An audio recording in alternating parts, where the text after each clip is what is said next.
participer à l'accompagnement de tous ces groupes rebelles. Je réponds à la question parce que généralement, lorsque les gens l'évoquent, c'est dans la confusion. Non.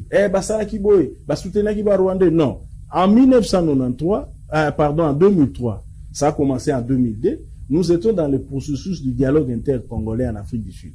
L'UDPS a été représenté par le président Tshisekedi, M. Moubake, Mme Eva Zaïba et tant d'autres qui étaient dans notre délégation. Pendant les négociations, nous sommes arrivés vers la fin des négociations. Le gouvernement de Kinshasa, on les appelait comme ça à l'époque, avec Joseph Kabila et ses délégués, ont signé un accord avec le MLC du VPM Jean-Pierre Bemba, qui fait de Jean-Pierre Bemba Premier ministre. On avait appelé ça les accords de l'hôtel Cascade.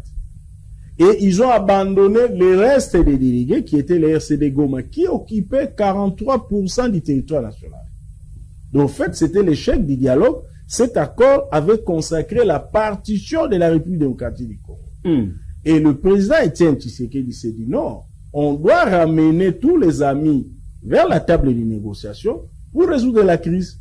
Et ensemble, avec les amis qui n'avaient pas signé, il y avait les RCD Goma et les autres, ils ont créé une structure qu'ils ont appelée Alliance pour la sauvegarde du dialogue.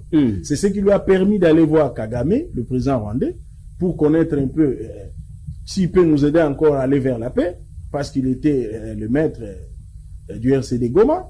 Ça lui a permis d'aller voir le président zimbabwéen Robert Mugabe, ça on ne dit jamais, je ne sais pas pourquoi, pour dire, toi tu as l'ascendance sur Joseph Kabila, le parti gouvernemental, si tu peux mettre aussi la pression pour qu'on rentre dans la table de négociation. C'est dans ce titre-là, M. Mugabe s'était rendu à l'est du pays via le Rwanda. Et puis après, ça on n'a jamais dit, les dialogues intercongolais ont repris à 2003, qui avait consacré ce qu'on dit aujourd'hui le pacte républicain. Donc il y a eu l'apport de Papa Tshisekedi, c'était pour la paix, c'était pas pour la guerre. Très bien, merci beaucoup, Monsieur Gubao.